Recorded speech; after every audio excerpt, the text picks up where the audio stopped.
Ne znam da li će mi se ikada desiti da poslednjeg dana meseca snimim šta sam čitala tokom tog meseca i da vi gledate taj video u neko pristojno vreme, s obzirom na to da smo već prilično zagazili u mesec maj. Danas vam spominjem i pričam o 3 knjige koje sam pročitala u mesecu aprilu, pa ukoliko vas to zanima, ostanite sa mnom do kraja videa.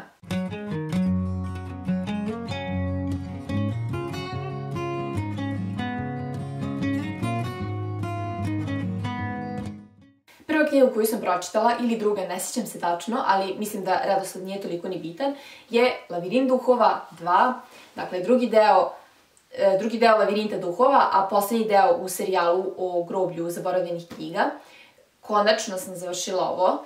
Ne znam zbog čega mi je trebalo tako dugo da kažem u redu, sada je vreme da se ovo završi, jer definitivno stojim iza toga da ovaj serijal treba čitati što je moguće kontinuirano, zato što ima mnogo likova, radnje,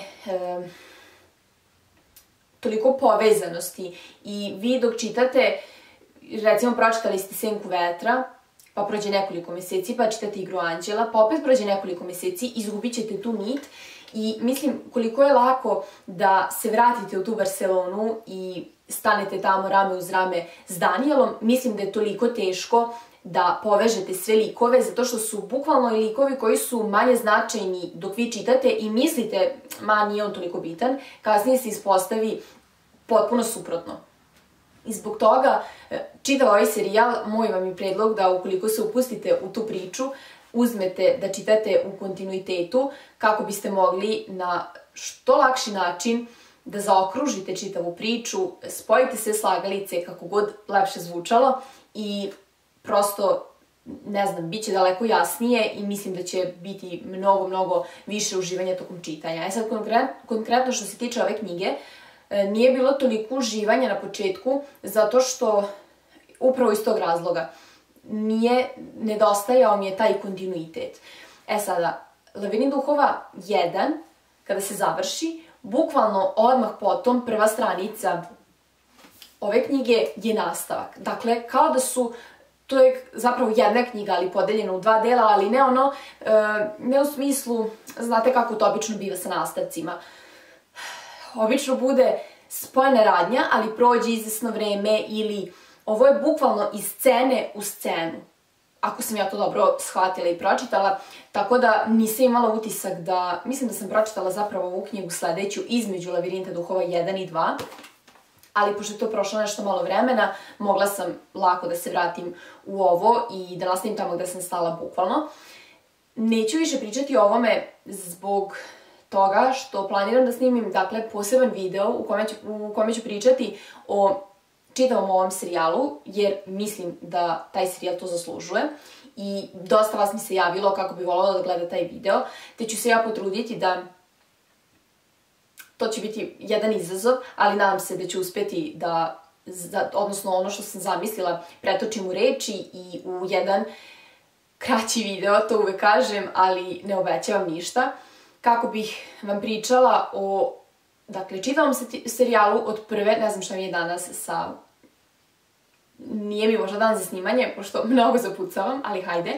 Dakle, radnja se nastavlja na Lavirint duhova prvi deo, a iza okružuje zapravo celu priču od početka Senke vetra. Ja sam se na kraju raspilavila.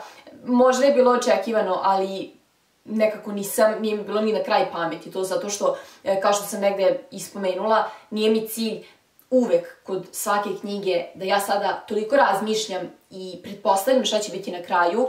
Svi da mi se nameće, trudim se da ignorišem zato što želim da uživam u svakoj stranici bez prosto nekog ometača u vidu toga, tog razmišljanja šta će biti na kraju, zato što sam na nekoliko stranica da to i pročitam.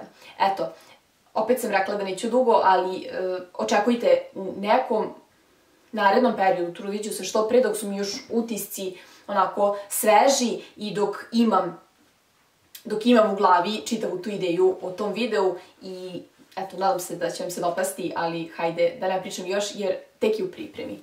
Što se tiče druge knjige, o drugoj knjizi sam vam pričala i u jednom od prethodnih videa i snimala sam 2 čitalačka vloga dok sam čitala ovu knjigu. U pitanju je Istorija pčela koju je napisala Maja Lunde, uvek moram da proverim, dobro sam zapamtila.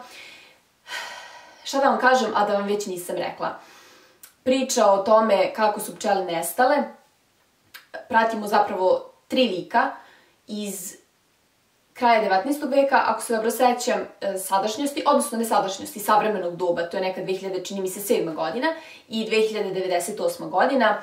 Pratimo njih troje i kroz njihove priče možemo da sagledamo kakav je to život pčela, odnosno zbog čega su one tačno nestale i kakav problem je nastao njihovim nestankom. Isto tako, mislim da koliko god da nas ova knjiga podsjeća na to da bismo trebali više voditi računa o našem okruženju, o planeti Zemlji, o svemu onome na što možemo da utičemo i kao pojedinac. Ova knjiga nam također prikazuje odnose između roditelja i dece u nekoliko različitih odnosa. Postoji odnos mama i sin, otac i kćer, rekla bih na prvom mestu, i sin i otac, da. Tako da, kroz njihov pogled na svet, kroz njihov pogled na porodicu, na budućnost, na ljubav, na razne životne i svakodnevne stvari, možemo da sebe preispitamo, što mislim da je izuzetno važno dok čitamo bilo koju knjigu, makoliko ona bila, ne znam, priznata u svetu, ajde tako da se izrazim, makoliko ljudi stajalo iza te knjige da je ona fantastična, uvek će da postoji neka veća ili manja gomila ljudi koja će reći ta smeće je potpuno smeće, ta knjiga je potpuno smeće. Ne volim da pričam ružno o knjigama i zbog toga sam se verovatno zbunila. Ja se trudim da ne pričam ni za jednu knjigu, da ne govorim ni za jednu knjigu da je smeće, zato što vodim se time da ukoliko knjiga, bilo koja tema da je u pitanju, bilo kakav stil pisanja da je u pitanju, bilo koji pisac, dakle autor, da li je, ne znam, ultra popularan ili je manje popularan ili uopšte nije popularan, sve dok vas knjiga može naterati da se preispitate, sve dok vas knjiga može naučiti nekim stvarima koje niste znali, ali mislim pre svega da su knjige tu da podstaknu svakog pojedinca na razmišljanje. I pošto smo svi mi različiti, naravno da će različite knjige različito uticati na sve ljude i zbog toga, ne znam zašto sam ovo počela da pričam, ali sve u svemu, sad sam se zbunila zato što mnogo se polemiše nekim stvarima u poslednje vreme i prosto mi je sada izletelo povezano ili manje povezano sa ovom temom. Sve u svemu, ako ste propustili ta 2 moja čitalačka vloga, ostavit ću vam da pogledate u opisu link do tih videa, čisto da vidite, taj video sam snimala u prirodi, pa eto, ako nekog zanima kako je sve to izgledalo, može da pogleda i javite mi se ukoliko vam se desi da pročitate ovu knjigu, ako natačite na nju i kupite ili je pozajmite iz biblioteke, zato što mislim da je onako prilično dobra i da može stvarno na mnoge teme da nas podstakne da razmišljamo. I poslednja knjiga koju sam pročitala, i iznenađujuće dugo sam je čitala, iako je olicna, ima nekih 120 strana.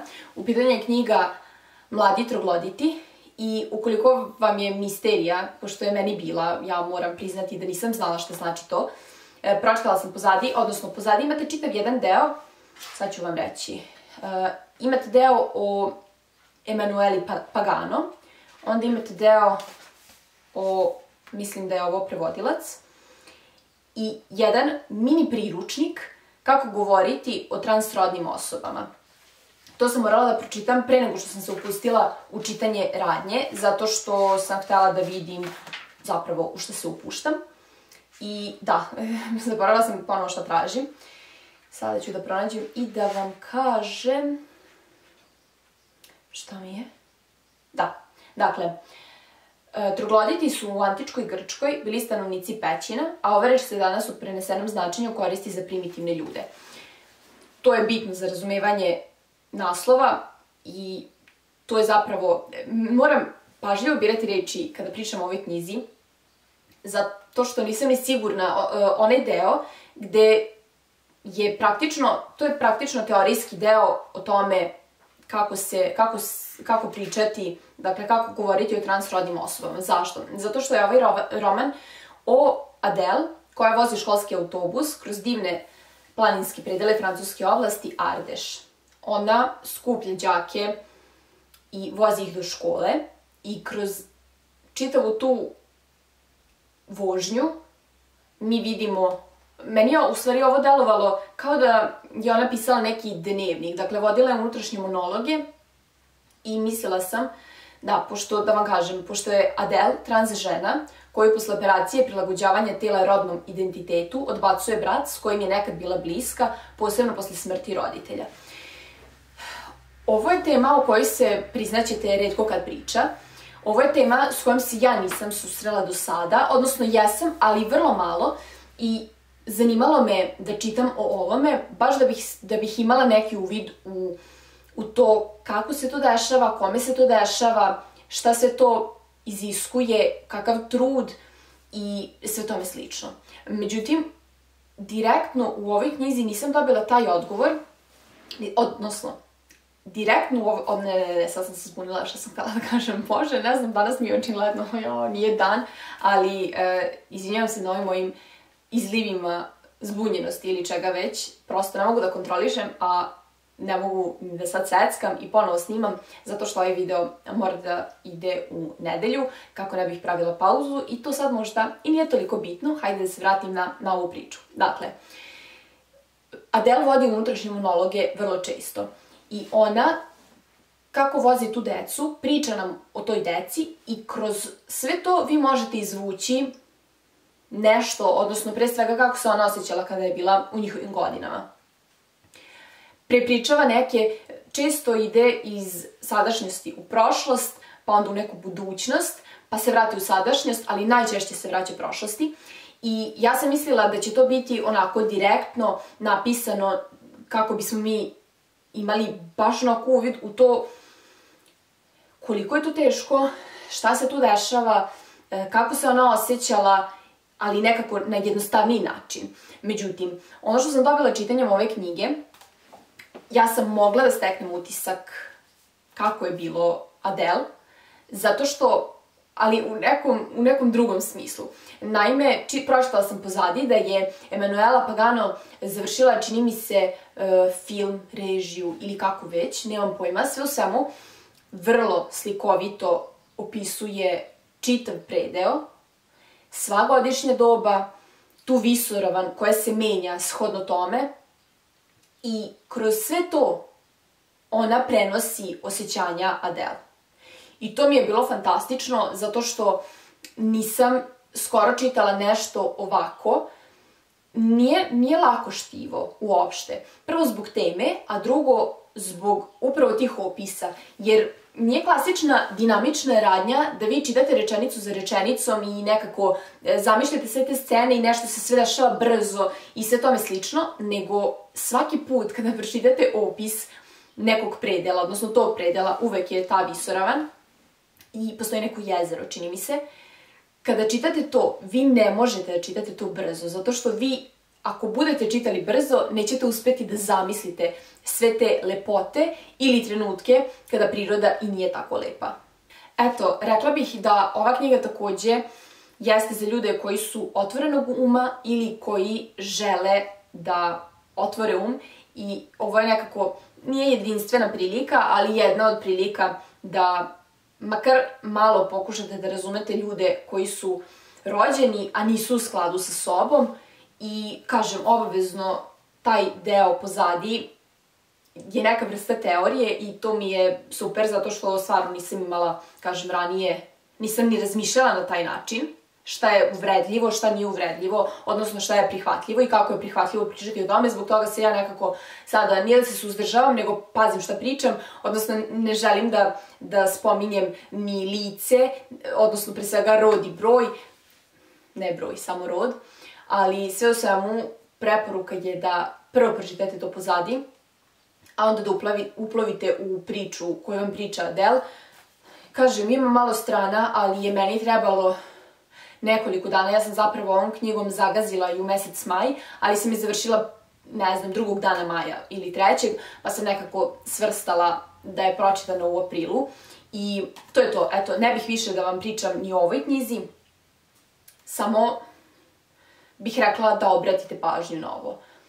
Nije nešto epohalno napisano, nisam pala u nesvest, nije toliko šokantno, ali je mnogo intimno i dirljivo u neku ruku i ne znam, to prenosi vam neku poruku i priča, odnosno ta priča bi trebala da nas podstakne da malo otvorimo i da, ne znam, da ne budemo tako osuđivački nastrojeni, recimo.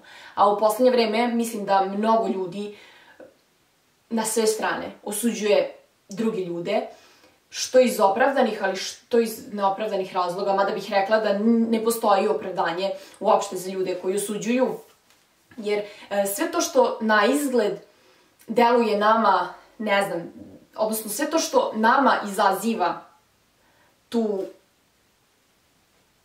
osobinu ili taj trenutak, da li naše slabosti ili ne znam čega, za osuđivanjem prosto, ne znam, nije u redu, jer nikad mi ne vidimo celu sliku, mi vidimo samo ono što ljudi možda žele da prikažu, a ostatak se plaše, a mi se uhvatimo za nešto što vidimo i onda počnemo da osuđujemo.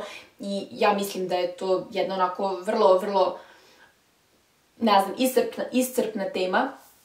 I svako je u određenom delu života bio osuđivački nastrojen, ali nekako opravdavam kada smo, mislim sad opravdavam sebe zato što sam i ja verovatno bila bez veze u nekim trenucima prema nekim ljudima, ali opravdavam sebe makar trunku time što sam bila mlađa i nespretna i neću da kažem priglupa, ali više sam marila za sebe, sebična, a mislim da sada kada malo porastemo i kada vidimo neke stvari, kada malo bolje upoznamo sebe, kada upoznamo i neke ljude oko sebe malo više i kada naučimo da ne osuđujemo i ne komentarišemo nešto onako na prvu loptu, kada uspevamo da se iskontrolišemo, mislim da to mnogo menja stvari i da treba svi da težimo tome. Eto, sad sam se raspričala što o knjigama, što ovako o životu. Takav mi je neki dan, valjda, nemam pojma. Ukoliko vam se svideo ovaj video, vi da lajkujte i pišite mi u komentarima šta ste vi pročitali u aprilu.